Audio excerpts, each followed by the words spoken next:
The 2012 Volkswagen Jetta, replacing the MAP sensor. Location is technically back here. Right back here. This is the sensor right here.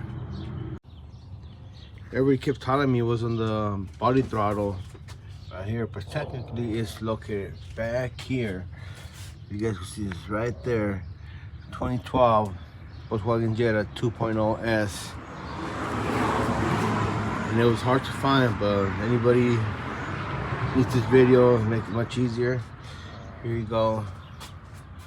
It's a P106, I believe. And I already have it off. This is it right here. Come on. 2 bolts. Simple. That's it. Right there.